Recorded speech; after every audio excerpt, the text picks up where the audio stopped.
Okay, so it is just after 12. So if it's okay, we'll make a start. So firstly, welcome to today's webinar. Thank you ever so much for joining us. Just a couple of things before we kick off. The presentation is being recorded. That's just in order that we can share it following this meeting with people that were unable to attend. Also, if you're happy just to pop yourselves on mute, which I think you've all done anyway, we're very well practiced at this now. And any questions that anyone has, you're obviously more than welcome to ask anything, either to myself or to the guest speakers that we have today. There will be an opportunity at the end of each individual section in order to do that. So if you're happy just to wait until that point, then that would be great. Okay, so firstly, I'd like to introduce myself. My name is Lucy Scott. I'm here with my colleague Mike Plowes, who you can't see on screen at the moment, but we work for the Community Volunteer Service at Virgin Care. So the purpose of today's webinar, as you can see from the agenda on the screen, is just really to look at some of the changes that have happened to volunteering over the last year. That have obviously been completely out of anyone's control. And it's really just a sort of a sharing best practice, a conversational webinar, and just how we can help you and how our guest speakers can help you to get back on track with your volunteering for the remainder of this year and into next year. We are going to have a very quick look at the Time Well Spent document, which some of you may be familiar with. And then we're going to move on to our guest speakers. We've got Laura Nichols from the Heritage Services with us today. We've got Joshua Hale from Bath University, and we've got Sarah Williams-Martin and Miles Lloyd from 3SG. So there will be plenty of an opportunity to ask them any burning questions that you have as we go through the presentation. So the slides are a little bit slow to move on, so sorry if there's a bit of a pause, but basically I just wanted to briefly touch on the services that we provide in terms of volunteer support here at Virgin Care. So we have a database of volunteers really that are ready and willing across BANES to help any organisations with any of the volunteering opportunities that you have. So you have the opportunity as a third sector organisation to sign up with our services. We will advertise the position that you have available, and we will help connect you really to the database of volunteers that we have. So we have a number of volunteers with a plethora of experience, whether that's sort of helping young children or helping on nature walks, or people that have worked in incredibly busy business environments that just might be able to help you with any aspect of your volunteering service. So if you haven't signed up with us already, we would encourage you to do that. We can then obviously share any opportunities that you have, whether it's on Facebook, whether it's on Twitter, or whether it's direct to the bank of volunteers that we have registered with us, and we can definitely do that for you. So I have included the link within the presentation, and that will be shared with you following the meeting. So yeah, sorry, the slides aren't moving on at all.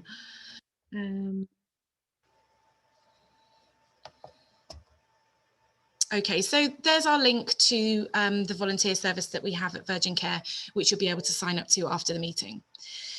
So basically, just first of all, to touch on how volunteering has changed during the pandemic. And I think some of the key things to remember, first of all, that actually volunteering has been a huge success story over the past year. And the guest speakers that we have with us today will be able to share exactly how they've engaged a completely new group of people, really, that have been willing to help. And it's really important how we can keep these new volunteers that have volunteered for the first time really engaged and really motivated to continue their volunteering journey, really.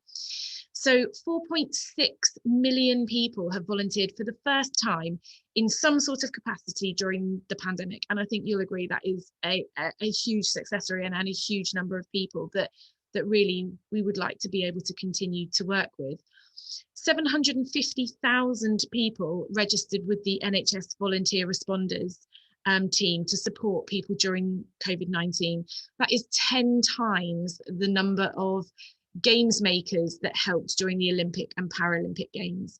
And I think everyone that can think back to the Olympics will agree that without those volunteers, the Olympic Games would not have been a success that it absolutely was. And that's exactly the same for the people that have given their time during the pandemic to ensure that there have been quick and rapid responses where needed.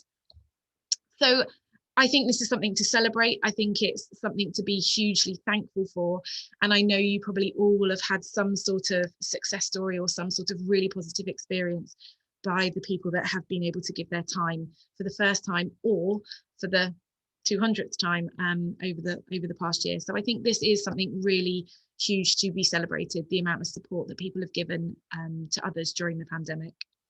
So just a couple of key things that really stand out that is slightly different maybe. So despite the large number of first-time volunteers coming forward during the pandemic, the first-time volunteers have been mostly associated with NHS response or specific COVID activities. So 24% of charities have reported an increase in volunteer numbers since March 2020, whereas unfortunately 36% of charities have reported a decrease in volunteer numbers. And I think we can probably guess where those charities have fallen short. So possibly the charities that have more shop front services, they probably won't have just been able to help, and volunteers will not have been able to get involved in the normal way. So obviously what we want to be able to do is really help that 36% to turn that around and reboot with their volunteers really and kickstart the volunteer work again. But obviously the pandemic has brought about a different way of working, and that different way of working has potentially encouraged younger volunteers and working groups of people that previously haven't had the time to volunteer to have come forward, as well as identifying some ethnic minorities that have been more likely to be able to help. So this is really, really positive. You've got younger people, you've got people that previously will have been working that have either been furloughed or have just found that they've got a little bit more time being at home to be able to help. So 3 in 10 people say that because of volunteering during the pandemic, they really plan to become more involved and stay involved with their local communities, which is fantastic. And I think the other thing that it has truly done is open people's eyes to the amazing work that charities do all of the time, not just during the pandemic, in their local communities. And 65% of people really do believe that community groups, volunteers and charities deserve more recognition than they currently get, which is really positive. So again, possibly one of the ways that you may have had to adapt your business is to work more online and to become more involved digitally in order to promote the charity work that you do. So 92% of organisations surveyed stated that they have had to move their services online as a result of the pandemic in order to continue doing the work that they do, or a slightly different angle of what they do, which I think is positive. So they've obviously managed to continue doing the good work, but they've truly had to adapt, which obviously opens up new doors to them long term and has involved a different group of volunteers, the young people potentially that can now help and contribute from home. So whilst the pandemic has been very difficult for some people, it has forced organisations to work differently. This in turn has encouraged younger volunteers to come forward and has introduced a completely different different skill set to organisations, which is brilliant. So many of the online roles make it actually easier for people to continue doing their volunteering work from home, and just potentially just make it easier to fit around schedules, especially now that people are coming back to work. So I think there is a huge opportunity for third sector organisations to engage with this new group of volunteers, and our guest speakers in a minute are going to continue to show how they can do this, how they have done this, and how you can maximise this opportunity. So very briefly, there is a national survey that has been carried out, and it was published in January 2019, which really looks at the volunteer experience. So whilst I appreciate this work was done early in 2018, published in 2019, and doesn't incorporate some of the situations and issues and changes that have been seen throughout the pandemic. I think there are some really, really valid points that are worth possibly bearing in mind when you're setting up your volunteering activities. So the full summary of this documentation, I've provided the link here, but we will obviously circulate it following this meeting as well, and you may be familiar with it anyway. But just some top line points that I think are quite interesting. So 7 in 10 people surveyed have volunteered at some point in their lives. Looking further down at the bottom of this diagram, 45% of the people that have volunteered are aged 65 or over. So whilst we have seen in the last year younger people becoming involved, which is really, really important, traditionally it has been those that are potentially retired, that have a little bit more time, that have been willing to volunteer in the past, and only 31% of people are aged between sort of 25 and 35. They're the least likely group of people that traditionally have volunteered in the past. So I think there is a real opportunity, as these numbers have shifted during the pandemic, to really balance those figures out and get all people involved at various different age groups to be able to help.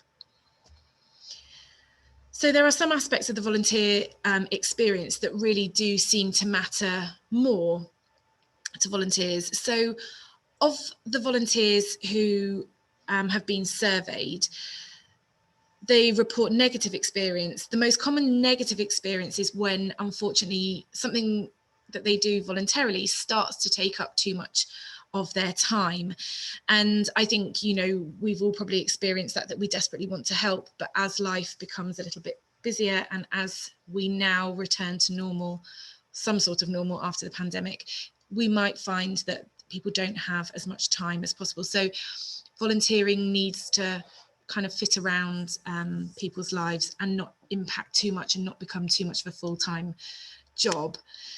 So around 1 in 5 volunteers feel like their volunteering is becoming a little bit too much like paid work. So hopefully some of our guest speakers can talk us through some positive ways in which this can be avoided, so that you really do get a group of dedicated people that can continue to help. People are protective of their time, but opportunities that are meaningful to volunteers are more than likely to help overcome this barrier.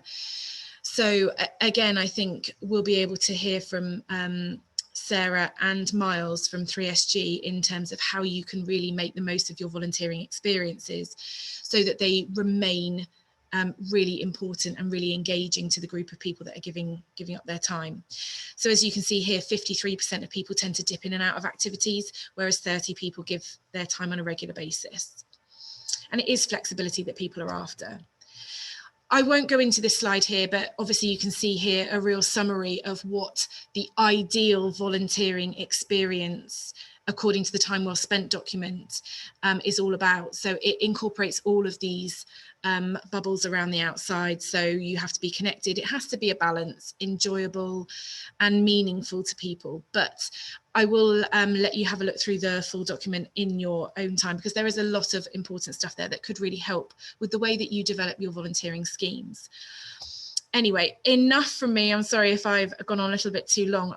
Obviously, the purpose of today is to engage with people that are much more expert than us, that will be able to share best practice with you and really help you implement key aspects of your volunteering programme.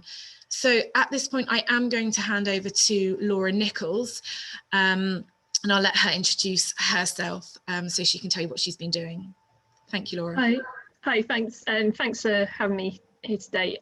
So my name's Laura Nichols. I'm the Community Engagement Officer in Heritage Services, and the 2 sites I'm connected to are Lorraine Baths, but also the City of Bath World Heritage Centre, due to open in September, hopefully. And so part of my role, community engagement is a big thing that I do, engaging with communities. A lot of that has been online, but also my other hat is to recruit, manage, train and oversee a new team of volunteers for the City of Bath World Heritage Centre. So that's kind of a brief introduction to me and what I do. Could I have the next slide, please? Yes, when it comes up, sorry, they're a little bit slow. I'll keep moving on. That's okay. And I should say, feel free to email me if you do have any questions at any point. Yeah, I'm more than happy to have any emails at all. And Laura, I'm sure in, starting a volunteering project from scratch and having to think about the things that work well, the things that in your experience haven't worked so well, I'm sure your knowledge and your practical hands-on experience will be really valid and helpful to other people. Well, so hopefully you will get some questions on how you might be able to help. Sorry, I'm still trying to move this slide on. I don't know if you want to start introducing the next slide yourself. Okay. I suppose what I could also say as well, my role is funded by National Lotteric Heritage Fund, which is my logo's at the bottom. So my role was specifically designed as part of the Archway project, which you may have heard about in Bath. I'm trying to remember what's on the next slide, actually. To give a bit of context, the World Heritage Centre is opening in September, hopefully, and there is a specific volunteer role that we need to recruit volunteers for. And it will be a whole new body of volunteers. They don't currently exist. Well, they do exist, but they don't volunteer with us. And so part of the designing of this programme of volunteering was to consider how to mass recruit a number of volunteers at the same time to get them trained up, to interview them, to make sure that everyone is ready to go when the World Heritage Centre opens. Okay, so this is the picture, just to give context if you're not sure where it's going to be. So on the left, you can see the existing Roman bath. It's been there for thousands of years. And part of the Archway project has been to open up the Roman remains under the street, but also to repurpose the building on the other side of the road, which will be the new Claw Learning Centre. There's new learning spaces for children and community to come and learn and take part in activities. But on the ground floor, there's the new City of Bath World Heritage Centre, which is a free to enter site. And it will hopefully engage and inspire people to come and understand why the City of Bath is a World Heritage Site, because not many people are aware, and not many people are aware of the 6 reasons for it being a World Heritage City. And the volunteers themselves will be in the World Heritage Centre engaging with the public and inspiring the public to plan a trail to go out and explore the city. So it's a whole new brand new building, brand new offer, and therefore we need brand new team of volunteers. Next slide, please. Okay, so this image and the image behind me, this is a computer generated image because we're not open yet, and we haven't got these lovely displays in it yet. So as I said, we need the volunteers to welcome people to the centre. And the plan is as well that visitors will pick up a paper map, and as they move around the space, they will add places to visit on their map, and the volunteers will answer any questions, give directions, maybe provide accessibility information, and hopefully share their passion of the City of Bath with these visitors. They'll also answer questions, so a visitor might want to know, one of the best examples of a Georgian building, where they can see the Roman walls around the City of Bath, etc. So it's an engagement role, a talking public facing role. Next slide, please. So that sounds lovely, but we had to come up with a new way of doing things. It was a new volunteer opportunity. We needed a new team in a new building. So one of the first new ways of doing things was the fact that my role was created with part of the responsibility to recruit this new team. And a number of sort of challenges present themselves. First of all, we didn't have a building to welcome volunteers. We had to do we need to do mass recruitment. COVID has got in the way of it and has delayed things. So we had to think about how can we do things effectively. And one of the volunteer management software that was out there, I was looking at whether there was a perhaps online solution to help manage, track, engage and train volunteers. Other technology is available, but the one we settled on was Better Impact software. And I don't know if any of you are familiar with it. You may have had experience if you've worked with National Trust. They've got a My Volunteer app. This is very similar. So it's a online website where volunteers can set up a profile. They can log in via their app or via desktop computer. They can book their shifts. They can do some online training. they can keep track of their hours. And for us as volunteer managers, we can basically keep track of all the admin, especially as we're recruiting volunteers en masse, as it were. One of the challenges, though, was because we went through the council, and as you may be aware, if you want to purchase something in the council, you have to convince the people with the budget that you can have it. So we did go through a procurement process, and one of the challenges was explaining why we needed this piece of IT over other existing examples and why it was beneficial for us to purchase that. However, it has been agreed, and we're currently working on getting it configured, and we hope that this will be a smoother and seamless volunteer recruitment process, and also make things accessible to volunteers. But also in terms of booking shifts, we might have a number of volunteers that want to book shifts, and if we were to use a paper-based system, we might have to deal with 5 volunteers that want the Monday morning shift. This way, it's just people can book the shifts themselves, and so there's not sort of that person any sort of potential to be sort of biased or anything like that. The volunteers book themselves onto the shifts, they self-manage in that respect. So it's a new way of doing things. It's not being used before within heritage services, but we hope this is going to work with volunteers and engage them in a new way. So next slide, please. Oh, I can just, if I just move you to the side so I can see my text. Okay, there we go. So looking forward, where are we at the moment? We had a bit of a process to procure the Better Impact software. So we're currently in the second, third week, just configuring that software to make it work for us. We're hoping in the next couple of weeks to go live with our recruitment offer. And so we're going to be advertising in many places. We're going to obviously be working with Virgin Care to get the opportunity out there. And we've got some existing partners that we're going to be sharing the opportunity with as well. We know there's some mayor's guides who are, perhaps might not be so worthy or able to walk around the city so much now, but may still like to interact with the public in a fixed location. So potentially we could work with them too. So we're going to be connecting with our partners. We're looking at the volunteer training. We're looking at what we do for existing staff and whether that can be rolled out to our volunteers. We're going to be looking at short-term, long-term volunteering. So it might be that some people have only got a couple of months to spare. Some people might want to be long-term. Also looking at perhaps whether we can work with some volunteers to develop their customer service skills to help them with employability. And as this is a new project, our Better Impact will allow us to get loads of lovely statistics and data, facts and figures and reports. So we're really keen to share any lessons we learn along the way. So next couple of weeks we should be advertising, and then yeah, hopefully we'll get lots of volunteers. So that's where we're at the moment. Next slide, please. So if there's any questions or if anyone wants to discuss Better Impact or how we got to this point, then yeah, feel free to ask. Thank you. Thank you very much, Laura. That was really helpful. Does anyone have any questions that they'd like to ask Laura at this point?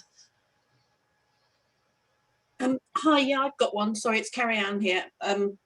Laura, you say that you're hoping to get some of this, perhaps the mayor's guides and things like that to move over. Bath doesn't have a massive population, relatively speaking, compared to the number of tourists we get. Are you worried you're going to cannibalise the supply of volunteers in the city to take them from one thing onto another, and then your next problem will be recruiting the gaps that you've left? No, part of the consultation for this volunteer role was in partnership with the Mayor's Guides. So they actually suggested themselves that perhaps some of their volunteer team may like to progress into this volunteer role if they were no longer able to walk around the city, you know, tackling the hills and so on. I mentioned the Mayor's Guides, but we wouldn't just be targeting them. We'd be looking at audiences as well. So we've been speaking to some adult learning providers who run employability courses, for example, and at present they don't have a volunteering element in that, but it may be that working with them and having a fixed term volunteering post for those individuals, then perhaps we could offer the chance to develop customer service skills as part of their course. So we're not trying to take volunteers away from any existing volunteer opportunities, but to go out and look at new volunteer audiences. So Thank you. That answers your question. Yes, thank you. Thanks. Does anyone else have any questions for Laura? I had a question, Laura, if you don't mind. What did that process kind of look like? How long did it take to sort of go through that process of developing those roles and planning your implementation, and also how did you do that engagement with other sort of related organisations? So I joined in March last year, a couple of weeks before the lockdown. So a lot of that consultation happened prior to me starting the role. But I know as part of the Archway project, there's sort of a strand in the project plan, which is heritage out and about, and the consultation was built into the project plan for the lottery funding. So there were consultation with the mayor's guys, because as you said, there was some interest about whether it would be a competing role or whether there'd be sort of additional role, volunteer role. So yeah, the consultation has been ongoing really. Yes, I hope that answers your question. As I said, a lot of the consultation happened before I joined in this role, but if you wanted to find out a bit more detail, I could put you in touch with some of my colleagues who could elaborate on things that happened before my time. That's okay. Cool, thanks.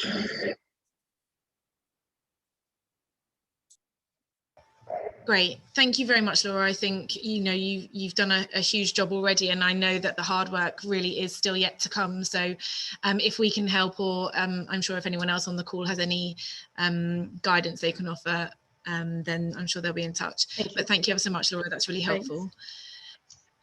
Okay, so we're next going to pass over to Joshua Hale. He works for Bath Volunteering Services at the Students' Union at Bath University, and he's going to share with you just his ideas on how you can help make a successful advertising campaign. So Josh, if I could hand over to you, please. Yeah, sure. No, thank you very much. If it's okay with everyone, I'm going to turn my camera off because I get a little bit self-conscious presenting with it on, but I'll turn it back on for questions.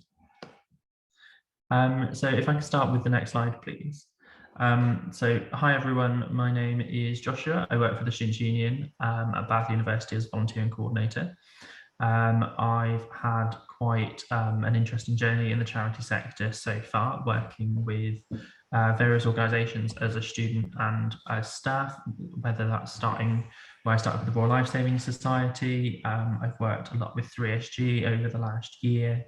My university volunteering service, which was called Discovery. I'm trying to remember which ones I put on my slide because I'm waiting to click. There you go. Sorry. And I did, there's other charities involved as well, but I also did my graduate training scheme through Charity Works, which is a charity sector leadership and management course, which was run by an organisation called Corio. Can I go on to the next slide? I'm gonna be looking at things that I've done recently. I'm not going to be necessarily specifically looking at what we did with 3SG during the pandemic, just because I know that Sarah and Miles are on the call, and that was a very specific set of circumstances. So I'm going to be looking a little bit more generally. So the main thing is to plan ahead. So if we can go on to the next slide. When it comes to recruiting volunteers, you need to kind of understand what it is that you need. So start with understanding your need. So part of that is, when do you need them to start? Planning your timeline of how long is your recruitment going to take, things like that, factoring your training, your DBS checks if needed, references, and also plan for dropouts. Make sure that you're also looking at how you're vetting volunteers ahead for that dropout. I've been talking to some organisations recently which have started accepting every volunteer that expressed interest, and they're like, oh, well, 50% of them dropped out. And I was asking the questions around, well, what have you done to talk to them to check they're suitable for the role beforehand, rather than just starting them straight on the training and things like that. So we go to the next slide. We're going to look at kind of understanding your need in a little bit more detail. So some of it is identifying the role. So do you have a role title? Where's it going to be based? Number of people doing this role? What's the purpose of it? So a brief general statement of the major objectives of the role, which kind of leads into what tasks will they be completing, so that when people are looking at the opportunity, they can see whether their skill set is matched to it, whether it's something that's going to interest them, especially when you look at like when and where it is as well, whether it fits with their current availability. looking at what are they responsible for? Are they responsible for individuals? Are they responsible for money, people, equipment? What level of responsibility will the role hold? The same then starts looking at what their relationships will be, whether it's involved with the project, what's the relationship with the wider staff team, will they be looking after other volunteers, are they going to be looking after service users, do they have any relationships that are going to be involved in the project? Moving on to like looking at your physical and social conditions, you need to look at, are they going to be working inside, outside, what sort of hours, is it going to be during the evening, during the day, will they be required to walk long distances? It's pulling that whole picture together, that when you go to your advert, you can answer all those questions and you can then save that time. Sometimes people like it when they've had 40 people sign up, but it might be that when they find out more information that they self-select out because it's not suitable for them. So sometimes it's better to have a lower number of sign-ups that are completely suitable for what you're looking for than have lots of people drop out as you give them more information about the opportunity. Have a look at whether you cover expenses and what expenses might be gained from doing the role. Personally, I have always said volunteering shouldn't cost you anything, and any costs that they could occur needs to be discussed with the volunteer manager and worked out how they can either be mitigated or reimbursed. And then also, what is the benefit of the role? A lot of people are looking to make a difference and they want to use their time in a meaningful way. So how does it benefit your service users, your organisation, your aims, your objectives, and how does it benefit the individual that's helping with you?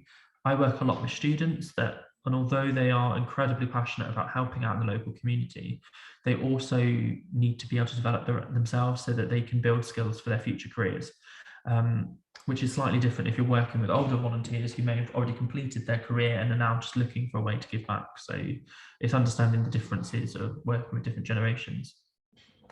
If I can move on to my next slide, please. So all that should help you pull together a volunteer role description. So this can be as simple or as in-depth as needed for the role. Just make sure that it's clear and transparent. Don't oversell or undersell the opportunity, and have a look around, see what other people are doing. Are there any good examples you can base things off of? Some of the things that I've seen in the past are people who don't necessarily understand what the role is that they're advertising for. I've seen people ask for people that are experts in social media, when actually what they're looking for is someone who can just use social media, and the audience they're pitching at, actually, it's not something that's super complicated. It's just complicated to the individual advertising the role. So I've had to go back to some charities and explain actually what they're looking for isn't what they're advertising for. They're looking for someone that can just use social media and manage it on a day-to-day basis. Whereas they think they need a whole skill set, or they need to be studying that particular course or things like that. So it's really making sure that you understand what you're looking for as well, and not just putting down what you think you need. It's actually understanding that. It's the same of overselling roles. Don't tell people that they're going to be doing loads of wonderful and amazing things if they're not, because that's another way where people are going to leave if they find out that it's not anything that they want to do. We've all seen job adverts go out that are in reality nothing like what they're actually going to be, or they're heavily selling it as a more positive experience than it's going to be. Be honest in these sorts of adverts. If it's a sort of role that isn't that interesting, how can you make it more interesting? What can be added to that role? Or just be mindful that actually it's not going to be of interest to everyone, and that's going to affect the number of people that are interested in it. We look at the next slide. Some of the things that we've found to be less popular and more popular over the last couple of years are people find roles with open-ended timescales less popular. A lot of people are looking to find things that work with when they're in the area, when they're free, what times they've got available. And if they're not sure, they won't necessarily chase to find out what they are. With transport issues, I've recently had to negotiate with a charity. They wanted people of Bath to go all the way to Trowbridge to volunteer, but they didn't want to reimburse travel for the volunteers, and no one wanted to go because the train was like £8.50 sort of thing. So no one wanted to pay that to support an organisation, which is understandable from certain generations if they don't have that money, because that's another barrier that could be in place. Also, if it's in the middle of nowhere with no good transport links, that might limit you to people that can only do it with a car. This one's a little bit more controversial because it's almost like Marmite, it's very hit or miss. Not everyone likes having the word volunteer in their title, but that can just be personal preference. But where possible, it can be good to avoid it, or let them know that it's not essential to be in the title if that's off-putting.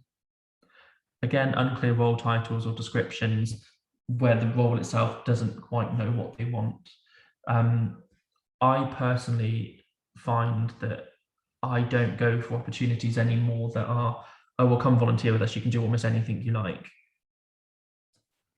I can't deal with those opportunities anymore, kind of, because it is too much thinking on their part, or my part. It's sometimes people just want to turn up, help with an event, do as they're told. By giving people too much freedom, sometimes it actually self-selects them out because they don't know what they want to do with you. They don't know how they can make that impact. So it's giving them some structure, but also that flexibility within that structure. So it might be starting them off on something specific, but then giving them options to grow into something that's a bit more user-led or thought-based, based on, oh, with these other things that need doing, is any of these things of interest to you, sort of thing. So expand it rather than start off with everything. You can do anything you want, because people will just be like, well, I don't know where to start. Also, desperate pleas for help. I know a lot of the time we hit emergencies and we need people quite quickly, but where possible, try and plan ahead and put in kind of a plan, because otherwise, if you're coming across desperate, then people might not want to get involved with you because they feel that it'll be quite stressful all the time.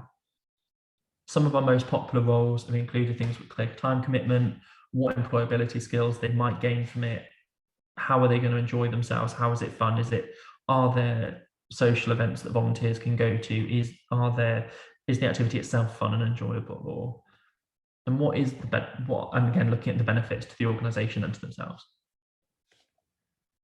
Cool, I've got another slide, please. So once you've identified what it is that you need, it's looking at how are you going to advertise this. So there's lots of different ways that you can do this, whether it's through the volunteering database that I host through the Students' Union, which are for all BAS students, which we have 20,000 students that access that.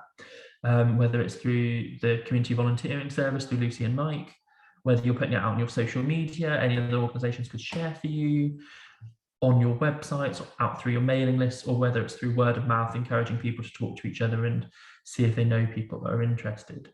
Always make a plan and who you want it to go to and how you're going to put things out. If you're putting things out on social media, how are you making it engaging? Are you using graphics? Are you using videos? Are you using some talking heads of volunteers who volunteered in the past explaining why they love what they do, or from the service users explaining how they've enjoyed working with volunteers and how they're looking for someone to come in and help support their group, which is a service they love. Next slide. Here's there's a little bit more specific. So this is the system that I advertise volunteering through. So on your left, you'll see what the students will see. So they'll see like boxes of different opportunities, and they can then express interest in it. And then the charities can start their recruitment system with them once they've got an interest list. The picture on the right is what it looks like in the background for you as charities and organisations looking for volunteers. So you'll go through putting the role title in, a bit of a summary, more information. How many people do you need? Who's the lead responsible for it? The next box, which you can't see on the picture because I only had space for one, would be more details around what the training will be involved in the role. Do they need a DBS? How many hours is the role going to be? What are the benefits to themselves and individuals? Then looking at things like the recruit, like when is the advert live? So that's looking at like your timeline. So when is the opportunity? Is it a one-day event? Do you need someone for 6 months? Do you need them for a year? One of the things I always say specifically when working with students is don't advertise the opportunity to go over an academic year. So always end it in August, unless it's a role specifically for the summer. That's just because students will be like, well, I don't know what I'm doing next academic year. I don't want to commit to something that I can't complete or can't definitely commit to. It's then things like looking at the employability skills and the activity type, just so that you can say whether it's working with children, the environment, vulnerable adults. I will send around the link. I'll put the link into the chat now, actually, of how to access my system if it's something that you're interested in recruiting volunteers through us. I think the next slide is just a thank you and how to contact me. Or have I got one more? Oh, no, I've got one more, which is on the student timeline. So like I was saying, from May to August, students are, that's the end of the academic year. So here's just some handy dates if you do want to specifically focus on recruiting from students, whether it's from the University of Bath where I work or whether it's from Bath Spa. But do bear in mind that we do have postgrads and some students that live in Bath longer term. So there are exemptions to those timelines, but there'll be a significant reduction in those numbers. Now I think I've got my last slide. That's great. I'm just going to put the link in the chat to where you can access our system if it's something that you want to recruit for us or you have or you currently do. Just as a reminder, partway down the page there is a link to a how-to document, how to use the site. It needs a little bit of an update and a revamp, but at the moment the information is accurate enough that it will make your lives easier. I know that was quite quick, but I had a lot that I wanted to go through, and I thought you could look back at the slides later and ask me questions. Thank you so much, Josh. That's been really helpful and very practical. And obviously, we're talking about the younger group of people that have engaged for the first time over the last year. So Josh may be able to point you in the direction of some people that can fit some volunteering work in around their sort of like student timetable. Does anyone have any questions for Josh?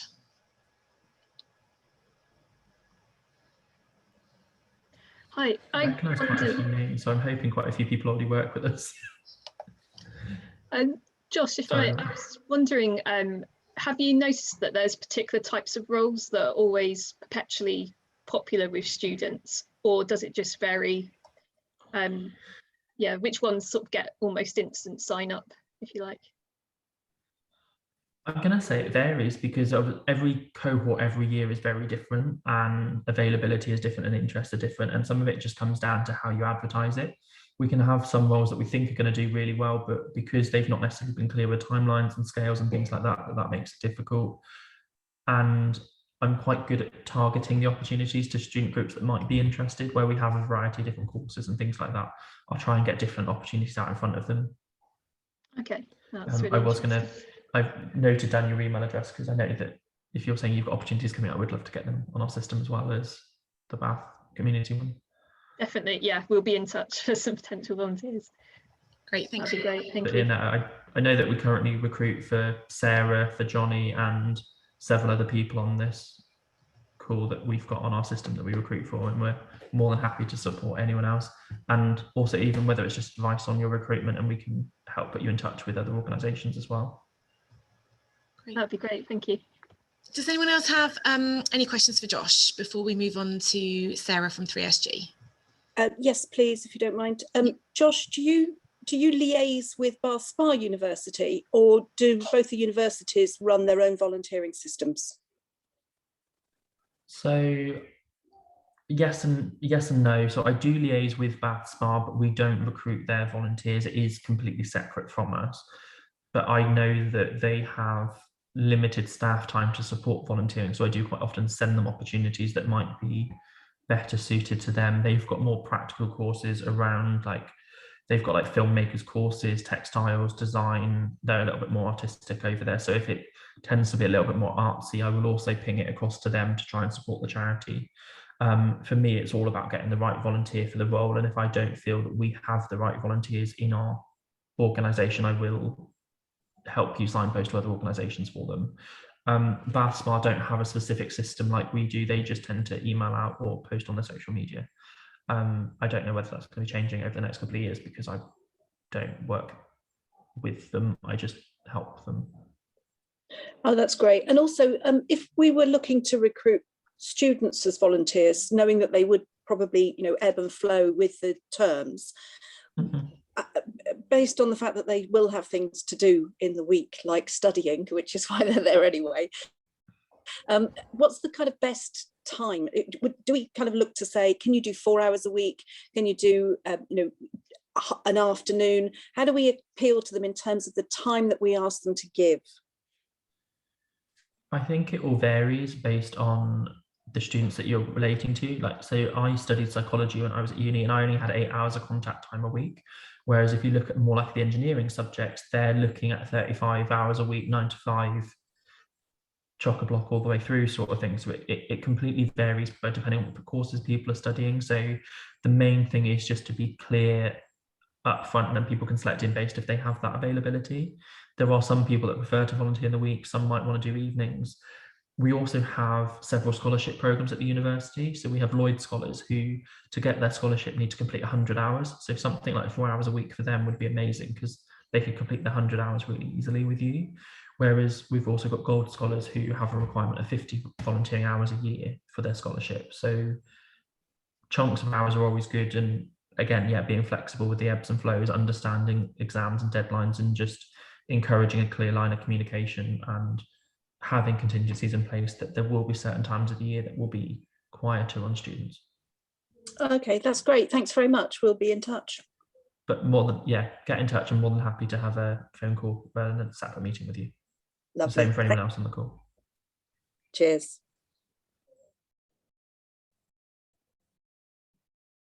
Thank you so much, Josh, for sharing that with us. So in the interest of time, if everyone's happy, we will move on to Sarah, who is going to share with us the ongoing management of volunteers and some of their experience at 3SG. Sarah, thank you. Thanks, Lucy. Can everyone hear me okay? It's that faithful thing of, you know, you're on mute, isn't it? It's like the words for 2021, you're on mute, you know. So yeah, so I'm the chair of the BANES Dementia Action Alliance, which is concerned with making BANES more dementia friendly. And when the pandemic arose, I stepped up to help with the emergency volunteering. And so I became the emergency volunteering response manager for compassionate communities and 3SG. And so for those of you that don't know about 3SG, although I suspect I've met quite a few people on this call, but those that are listening to it probably might not know what 3SG is. So if we go on to the next slide, please, Lucy. So 3SG was made up of two people, essentially. So James Carling, who is the director, and Miles Lloyd, who is the coordinator, who's on the call today as well to present to you in a little bit. So these are the people that run 3SG, but I'm kind of along for the ride as a volunteer, essentially, managing volunteers. So it's a slightly different role to what would normally be the case, and probably worlds apart from Laura's situation, because I think when we started this, we had 2 weeks to launch the whole thing, you know, from no consultation to emergency, you know. So it's completely different. But if we move on to the next slide, I'll give you an idea of what I do generally with Miles. So I manage around 2,100 volunteers in terms of the emergency response side of things. There are 40 members that we use on a core team. All of these are volunteers that we also manage. 110 volunteers at the Pavilion Vaccination Centre, 400 volunteers at the Racecourse Vaccination Centre. I have 100 volunteers at the Dementia Action Alliance, and we have 30 volunteers with the Wellbeing Pack, delivering Wellbeing Packs, which Miles and in fact Josh used to deal with. So you can see there's a lot of volunteers to cope with and deal with and manage. So that's probably why I've been invited along to talk about this, because we're managing a lot of them. So going on to the next slide, what we decided was important was understanding what motivates your volunteers. Now, Josh has already set out some of the good parameters of what to do when you're applying, but managing your volunteers' expectations from the outset is so key, because if you don't do that, people, like Josh said, will move immediately onto a different avenue. So making sure that you clearly set out from the outset what they need, and also think about what is going to motivate that person. Like Josh said, there are people that volunteer for all different reasons. Some people, you know, want to help others. Other people want recognition. Other people are doing it as part of training modules. Some people feel it's their duty. And understanding that will really help you manage them better. So if someone does want that recognition, it's about making sure that you know to include them in those processes. If they don't, if they want something else, it's about making sure that it's tailored to them. And you might think, oh, there's a lot of volunteers to go through. But yeah, I mean, this is something that you need to keep records of and to be able to do that. Our policies and procedures, this is really, really important as well. So from the outset, you need to tell volunteers what your policies and procedures are, so they're clear. They're not asking you every 2 minutes, how do we find out how to claim expenses? You know, where's our handbook? everything happens in the sign-up procedure. So when we sign people up now, there is something that takes them through to the next link. They read the handbook and they click to say that they've read the handbook and understood the handbook, and they accept the conditions, and then they move on to the next stage of the application. So our application form literally mirrors everything we need them to do without them having to have a number of emails sent to them. So it's automated and it's quick, and it works really quite well now, actually. And this is a learning process because, as I said, we had 2 weeks to start with, and we've defined it and beautified it as we've gone along. So it's really also important to remember that volunteers aren't paid staff. It's really, really important that you know that they are volunteers. And this has been quite a difficult challenge to explain to people, that you can't deal with someone who's coming to volunteer as a paid member of staff.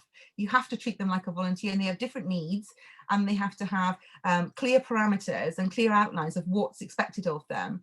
And so you were talking earlier about timelines. For us, for example, the optimum time when doing something like something on a rota system would be 3-hour shifts.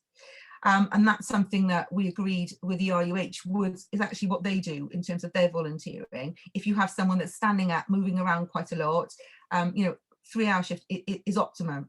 But unfortunately, at the racecourse, for example, we moved to 4 hours as a compromise from 6 hours. So we had to come up with a compromise of what they wanted in terms of COVID situations and what we thought was optimum. So that's why we get the 4 hours that they do at the moment. If it's a one-off event, it's completely different, because people are expecting to do longer hours at a one-off event. And as Josh said, there's lots of different ways that people want to volunteer. But if you've got them on a rota, you need to keep it shorter, because they will get volunteer fatigue. And after a while, they'll feel like, I just don't want to do this anymore because it's just taking too much out of me. It's too much of a commitment. So keeping it short, keeping it a good experience is really, really important. So one of the first things that we put there is create the right atmosphere. So that's really, really important. So when we set up the racecourse, Mars and I spent the first 15 days doing 13-hour shifts ourselves to make sure that those people were inducted actually had that friendly environment to come into, which was difficult because you had a really busy racecourse, vaccination centre up and running with lots of clinical staff. So we need to make sure that that experience was good for the volunteers. Otherwise, they would have left, and we would have had a real problem from the outset. So we were there to make sure that that went really, really well, and kind of like held their hand through the whole process. Killed us, but worked really, really well for them.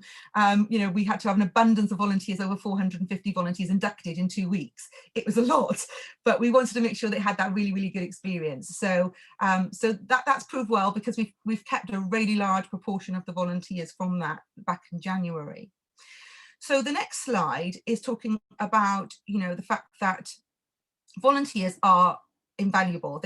They can be so helpful and valuable to what you do. This is a slide that just shows what the volunteers have managed to achieve in the last year for us. Through 3SG, they have done over £100,000 worth of shopping, and those shopping stints are under £30 each time. So you can see how much they've done and how committed they've been to doing the worthwhile cause. We've dealt with over 2,000 referrals from the hub with Mike and his team. And the team have delivered out over 6,000 wellbeing packs, and Josh and Amal's were heavily involved in that. The volunteers at the vaccination centre have done over 2,500 shifts. It's incredible. And just looking at those figures of what they've been able to achieve. So don't underestimate the power of them. As long as you can harness it, it can be really powerful. But it's really important to make sure you do harness it, because you will lose people very quickly. So moving on to the next slide. The next slide that we talk about is the opportunities to give and feedback. So supervision and support. Support and supervision are about enabling the volunteer to do the job to the best of their ability and to the satisfaction of the organisation. So it's a two-way street. But in order for that to happen, you need to make that volunteer feel valid. And so we do an abundance of feedback situations. So if we have a big decision or a big new thing that we're introducing, we do a Zoom call and get people on there so they can ask questions and be involved in the sort of startup of it, so that they can go along with it and get involved. We do a newsletter where we have an abundance of opportunities for people, and so that they can see what everyone else is doing, even if it's not something they're involved in. They can see what the organisation is doing, and that's really, really important because if people buy people, they follow leaders, but they want to feel like they're doing something good. And so ultimately they want to be a part of that decision making, or feel a part of the organization. So if someone says, oh, do you volunteer for 3FG? Oh yes, I do, and this is what they do, because I know. Whereas sometimes people are given volunteering roles and they don't really know what the organisation does or the bigger picture or anything like that. So the more you can include them in those processes, the better. And we try and ask people their thoughts and sort of, you know, their feedback as much as we can. We have feedback for every time someone does a shopping, for example, for us, we have a feedback link and they can put on any concerns they have, anything they want to add to. So just getting that feedback all the time, and we always respond. That's the key thing. We just never leave it. We always respond to it. We also constantly send out information to the volunteers to ask them to update their volunteer statuses so that we know if they want to carry on. And there's nothing worse than looking at your bank and thinking, I've got thousands of volunteers, but then thinking, actually, how many of these are actually active and what are they doing? So one of the things I do is trawl through it all the time to find out why someone hasn't. So if someone hasn't done a shift, for example, at the racecourse for a month, I'll be contacting that person to find out what's going on. Do they not want to do it anymore? Is there something else that might be suitable for them? But essentially being in touch with that person and making sure we know why they haven't done it. Is there something they need help with? And reaching out is really, really important. If someone, for example, feeds back and says, I have to cancel my shift, or I have to cancel doing something because I'm ill, the first thing we try and do is ring them or text them to say, are you okay? Is there anything we can do to help you and support you? And that goes a long way to people. You know, people's like, I can't believe you take the time out of your day to do this. And so, well, I can't believe you take the time out to volunteer for us. So that's great. Do you know what I mean? And that's really a key thing to making sure it's personal and people, you know, want to get involved and contact you. So on to the next slide. So this is a kind of some of the things that we talk about. I've talked about having a newsletter where we keep it moving. So there's nothing worse than having a stale situation where people have the same task to do the whole time. Now, some people like that. They're used to it, they like it, and it's great. But a lot of the time they want to kind of develop, they want to move, they want to do new things, and they want to still perhaps stay with the same organization. If that doesn't come about, they may move to another organization. So what you want to try and do, in my view, is to try and capture that, you know, those interests that they may have. So our newsletter that goes out would have all these different things. So we've managed to do so the wellbeing packs, there's the special star awards we did, there was the compassionate Christmas campaign with all the different things there. I mean, that was like 140 Christmas phone calls, 250 meals delivered, over 1,000 Christmas cards done by schools. There was the poster campaign. Josh was heavily involved at the universities doing shop frontage, and Sarah and the team also helped us out with the council getting frontage of shops so we could put all these posters up. You can see there we did a leaflet drop to 86,000 households, all using volunteers, but all giving that different opportunity for people to do different things. And there was a VE Day celebrations that Josh was involved in as well, and the emergency response. And then there's the dementia packs that we did as well, got out to 300 people living with dementia and their carers. So it's just about making sure people don't get stuck thinking that's all I've got to do. Well, I've got to go to a different organisation. You've trained them, you've spent a lot of money and time getting through that whole process. You don't want them to go elsewhere. So thinking about what else you could do. I'm going to hand over to Miles now to talk about technology. So Miles, can I hand over to you? Yeah, no, thank you very much, Sarah. That was really good, and thank you as well for what you do on a voluntary basis every day. So sort of just to carry on from what Sarah said, you know, what underpins all of this and is sort of the foundations of what we're able to do is keeping accurate records using a case management system. And I know Sarah has touched on this before, but this is a case management system is basically one central location to store and track all volunteers and potentially also service users data.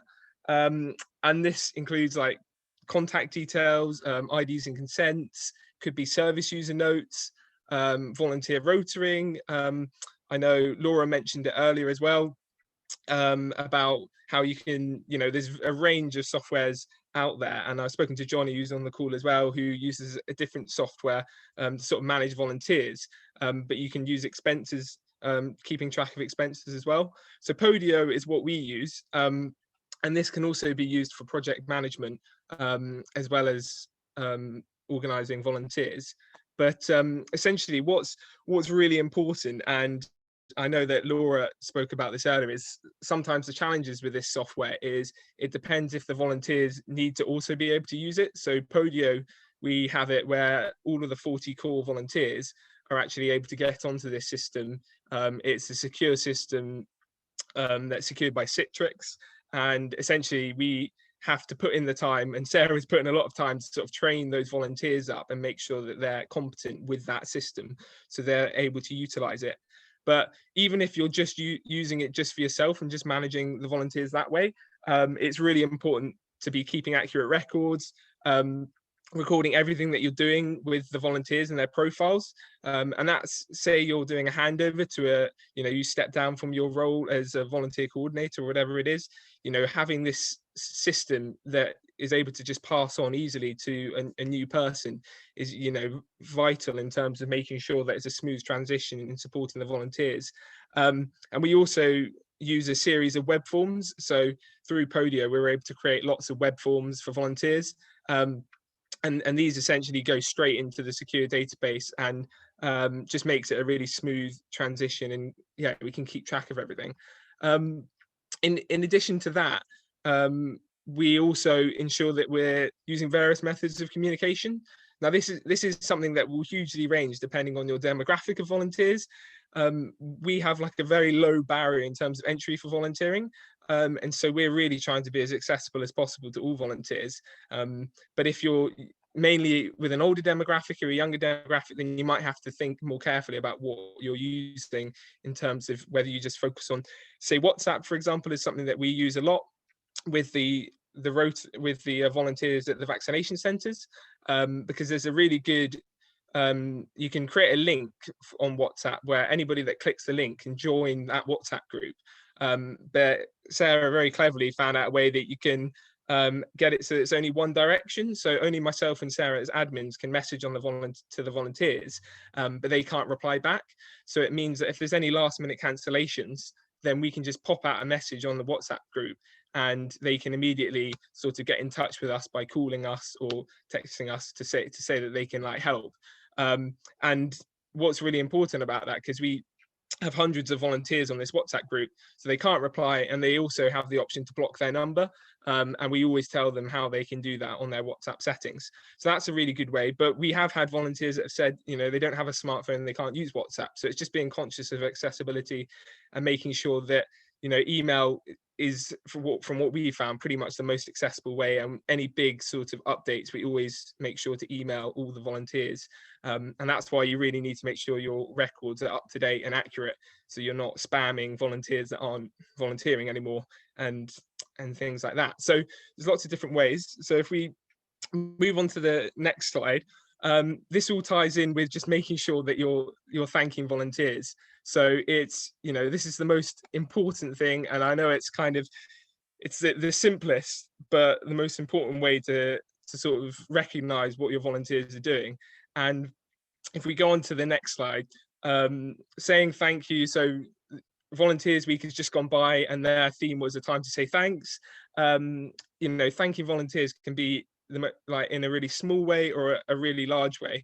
So one of the ways that myself and Sarah sort of ensure that every day we're thanking volunteers is just when volunteers get in touch with us, whether it be via email or text or through Podio, at the end of each message, just putting a personal thank you, just little things like that can make a real difference. But also, there's a lot of other ways that you can sort of be unique and come up with ideas to recognise volunteers.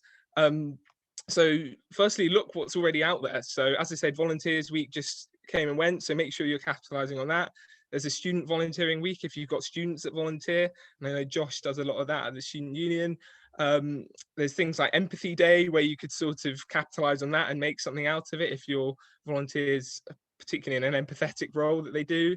And the Shining Light Awards was a recent one, which we were able to capitalise on. And BANES Council, the Community Volunteer Service, and other partners run this awards for people in the community that are going above and beyond. And we got in touch with them and we nominated our volunteers for that. And then we were very fortunate to win. So they've got a handwritten certificate going out to all of those volunteers that have done a lot for us. So just utilising what was already out there.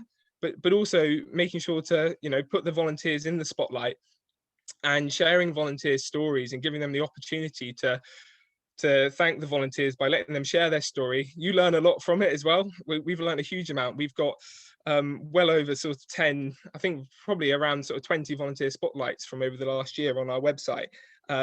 And it's great content for social media, so it works both ways. And what's really great is it allows, I sort of, because a lot of volunteers might not necessarily want to sort of blow their own trumpet, they sort of utilizing the fact that they're inspiring others to get into volunteering is a really nice way to sort of encourage them to share their story, because it is really inspiring.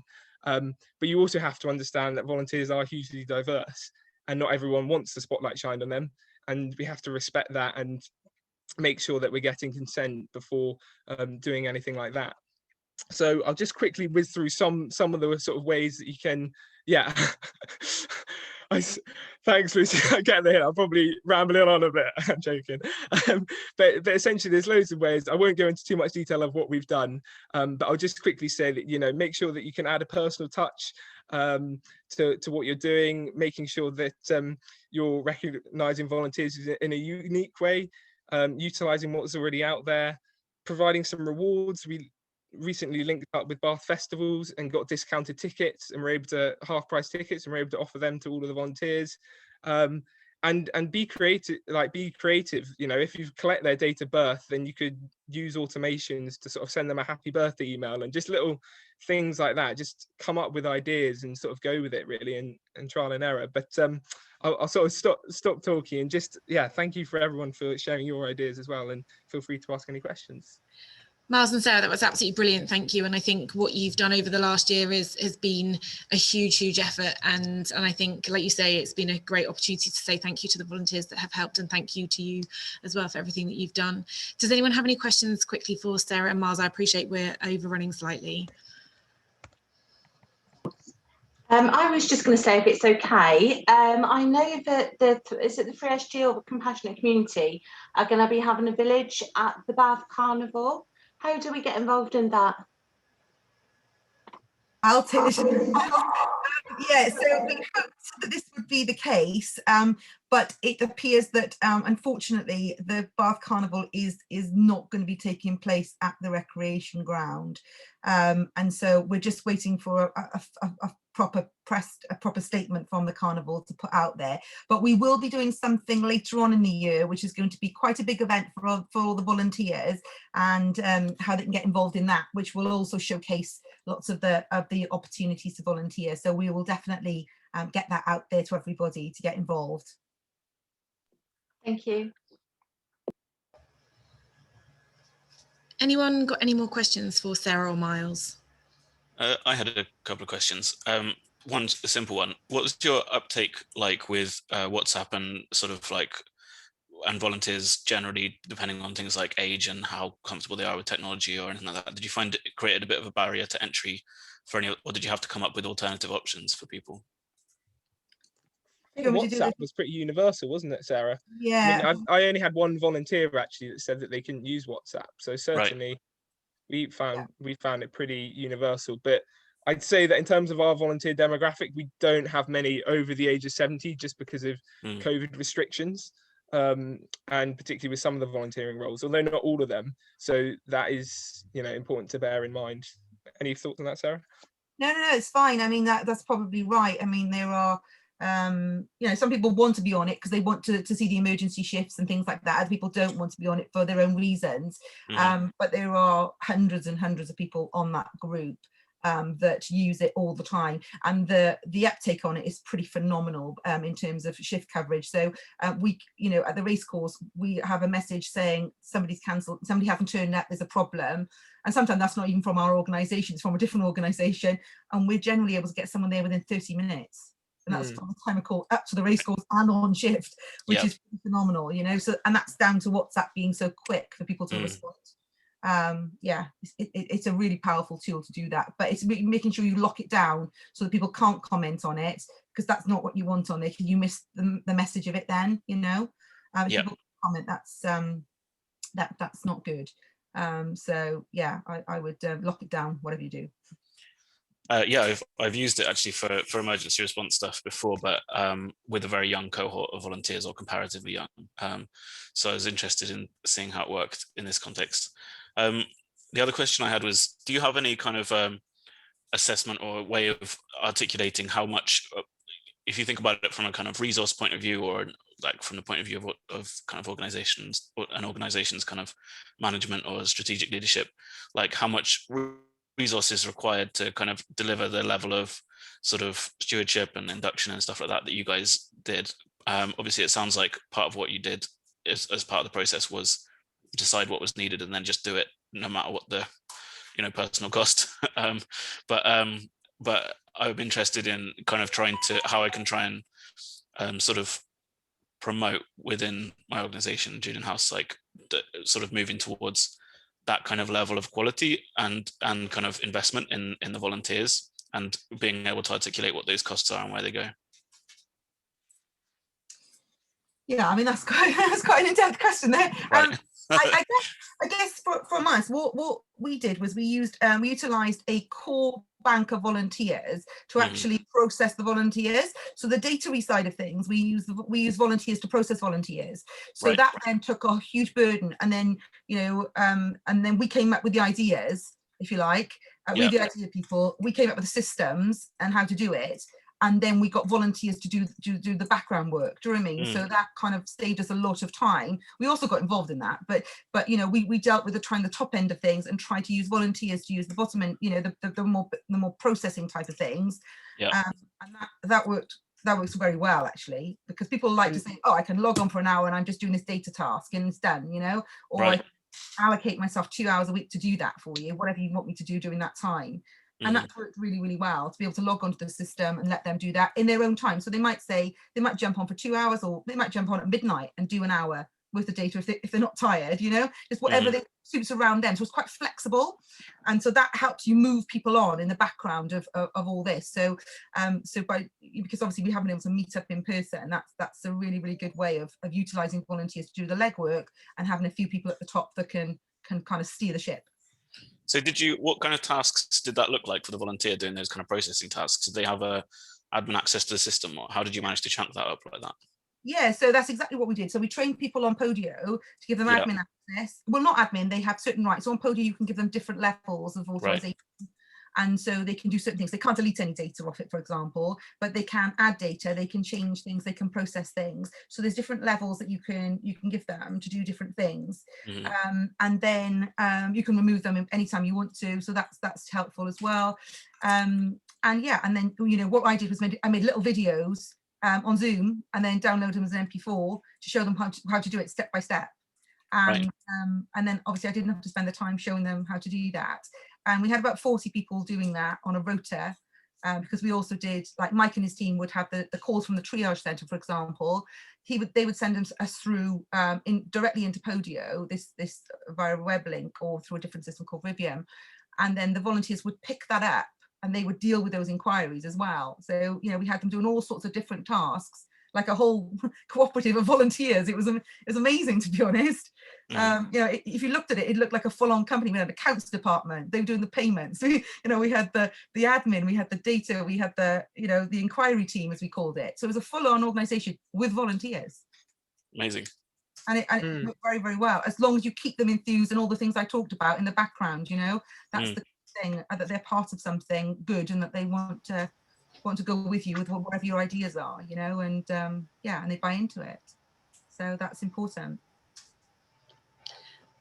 Thank you, Sarah. That's really helpful and really practical helps and tips that you've given people there.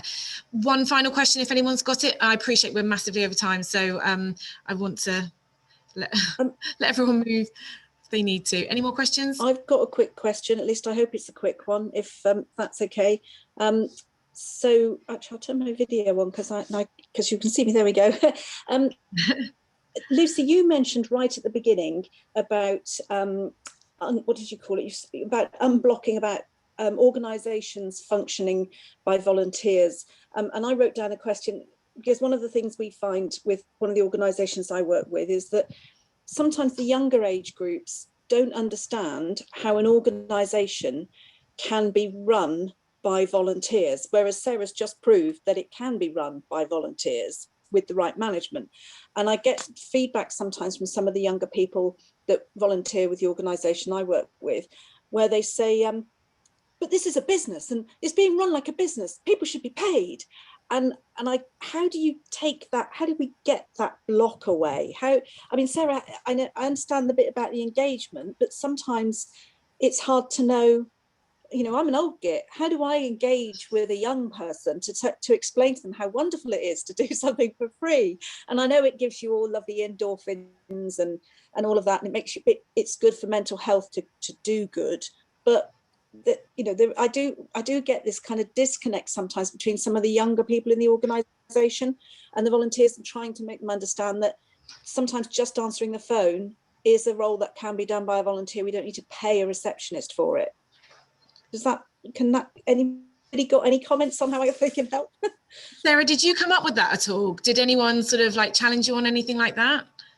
Yeah, so actually, no, they didn't challenge me, because, you know, I kind of, when Miles was talking about putting spotlights on people, what we got is younger people to say what their experience was. So if people say what their experience is, you know, I'm doing this because of this, and this is how I feel it, and this is why I'm doing it, people are far more likely to engage with that sort of thing. So if you have some younger audience that can voice out what they're doing and the reason why they're doing it, that's going to connect more with those people than your voice.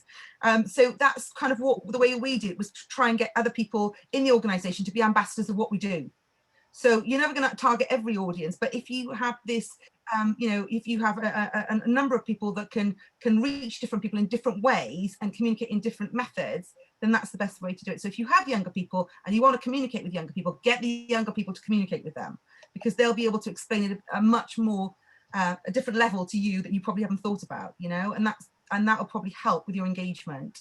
But you also need to know, you know, like Josh was saying earlier, really why you're bringing this person on. What is the benefit of what they're doing? Are they contributing towards a good cause? And what is that good cause? What's the messaging? What's your ethos? What's your mission statement? You know, and if you can get that right, then people will buy into that. I think some of the issue we have is that people into it and then they get too engaged with it, and then almost they find that it seeps into their life so much and it sucks away all their time, and then they feel, and of course because most of the work that we've done has been done during various lockdowns, so people haven't had a chance to meet, so everything has been done over little squares on a screen. Yeah.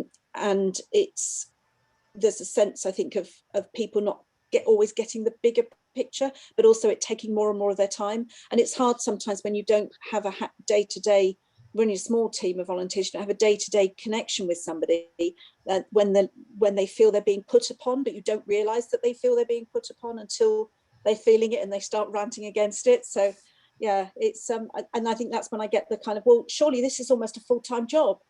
But I think some of that is feedback that we don't need them to do a full-time job. We need them to tell us when they've done enough, and that's, you know, just finding that balance between them. And you know, we're looking at software systems. I've had a look at Better Impact. A lot of them are quite expensive for small charities, and it's difficult to find a good management system for a small charity that doesn't necessarily have the funds to invest. So we're at that early stage of scoping, I think, for the tools that will work best for us. And, you know, hearing from people like Sarah, Miles and Laura, well, you know, woo, thank you. And hopefully even after this meeting you can touch base with some of them to talk about some practical ways that you could, you know, work to thank volunteers or get some feedback from them so that they don't get this volunteer fatigue that you potentially are experiencing. So, but thank you for that question. I think there's one more question from Sam. I see he's got his hand up. Hi there, thank you. Small question, I guess it's more of an open floor question, maybe to a Virgin community. I help coordinate a, not necessarily, well, we're not a registered charity, but called Crop Drop, for sort of like a local community food redistribution program. So, and we basically help connect up people with surplus crops from their allotments and such with community projects that offer food support. And we started last year, and we're looking forward to this year to sort of see what we can do on maybe a slightly larger scale, and before we decide whether we make the jump of becoming like a registered charity and those sorts of things, or do we get a bank account and try to be a bit more formal.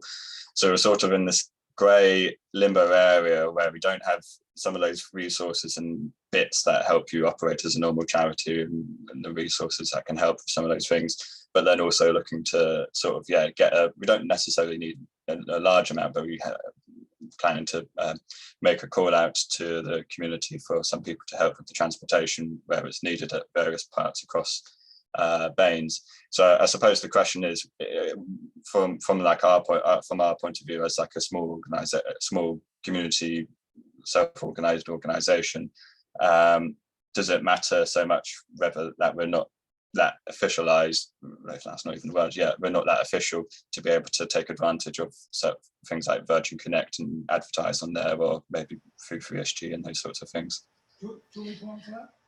I think from our point of view, obviously we'd be very willing to help any organisation, because obviously what you are doing is you are providing, you know, a service to people that desperately need it. So from our point of view, you know, we'd be very happy for you to register with us, and we would definitely be able to help you find some volunteers that would be able to you know, support you in any way that you need. And I'm sure the same would go for Josh at Bath University and 3SG where appropriate. So from my point of view, I think reach out to the organisations that are there in order to help support you. Okay, cool, thank you. Okay, great. Well, we've had a really, really interesting conversation, and I can't thank our guest speakers enough for their time today and for their knowledge, their sharing of best practice. And I really hope that it has been valuable to the people that have signed up to the webinar today. And obviously we are all here following this meeting. If you have questions, if you need further support, if you want to explore any of the points any further, please contact us and please use us. But again, thank you to our guest speakers. Thank you to everyone that has attended today. We hope that it has been useful, and we hope to be able to do more webinars on various different topics in the future. So yes, I will close the call now, but any further questions, then please do get in touch. But thank you ever so much. And thank you, speakers, for your time. Thank you. Thank you.